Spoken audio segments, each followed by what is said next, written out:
How to capture a full-page website screenshot on your iPhone. Start by navigating to the website you want to capture in a screenshot.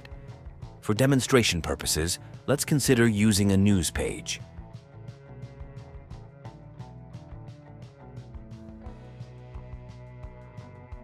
Once on the desired web page, take a standard screenshot. After capturing the screenshot, tap on the thumbnail image that appears in the bottom left corner. Now, on the top right corner, you will see an option that says Full Page. Tap on it. This action will generate a full-page screenshot of the web page you visited. Save the full-page screenshot to your photos. Access your photo gallery and locate the saved screenshot. You'll notice that you've successfully taken a comprehensive screenshot of the entire web page.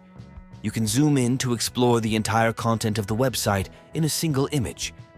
This feature proves useful when you need a complete snapshot for future reference without cluttering your gallery with multiple screenshots. I hope you find this feature helpful for various purposes, and I look forward to sharing more insights with you in the next video.